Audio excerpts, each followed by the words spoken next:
When someone hear AI voice agent, they usually imagine something complicated. Meanwhile, in reality, what's happening is much more simpler than it sounds.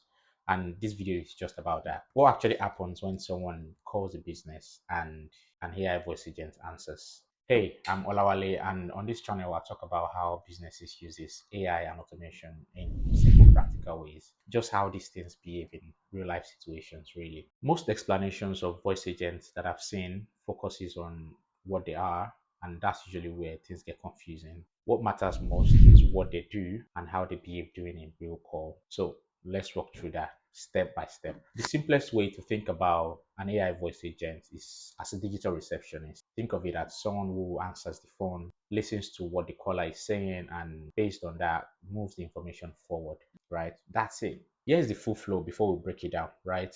Someone calls your business, the system answers immediately, the caller speaks, the system understands what they're saying, and based on that, it responds or it does something useful with that information.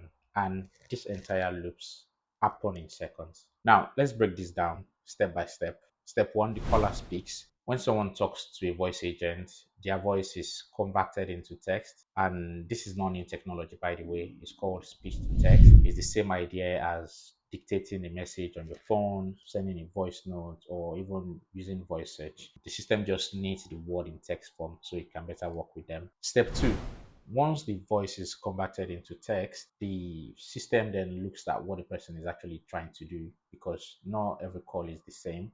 You would agree some people just want to check availability, book something, ask a simple question, or explain a problem. And so the system looks at the intent behind the sentence. For example, when someone says, "Are you open today?" or whatever that is, it treats this as a business hour question and not some small talk or some random conversation. And it does this by using large language models, AI models. Step three, after that, the system decides what should happen next. And this is where voice agents are different from basic phone menus. They don't just respond, they move things along. And that might mean, for example, answering questions, checking a calendar, collecting details from customers, sending a message, logging the inquiry into your system, your spreadsheet, or your email, whatever the next sensible step is. Have you ever had to call a business or whoever and have to sit through those boring robotic menu? For example, press one if you want to do this, press two. Those really frustrates the living hell out of me, and this is one way to just break free from this sort of solution.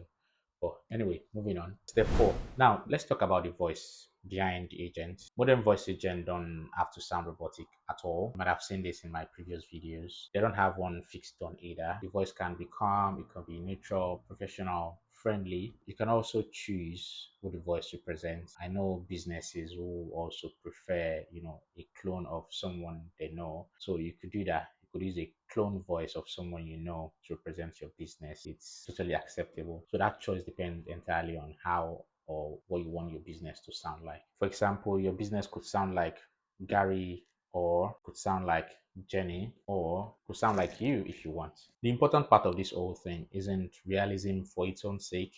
It's for clarity. People just want to understand what's happening and what their next best option is. And from a business standpoint, this changes a few things really. It means calls are answered consistently, information is captured properly, nothing depends on someone being available at the exact moment, routine questions don't interrupt actual real work, details don't get lost, and follow ups don't rely on memory.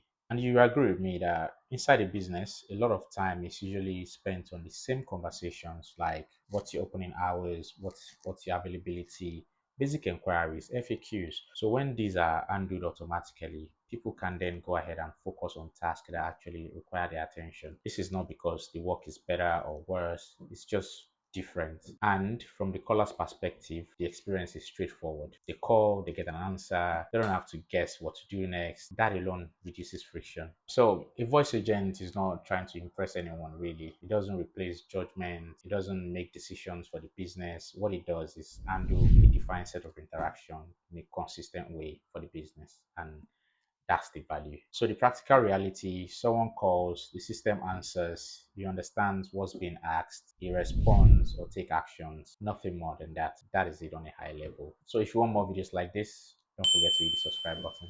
Thanks for watching. See you in the next one.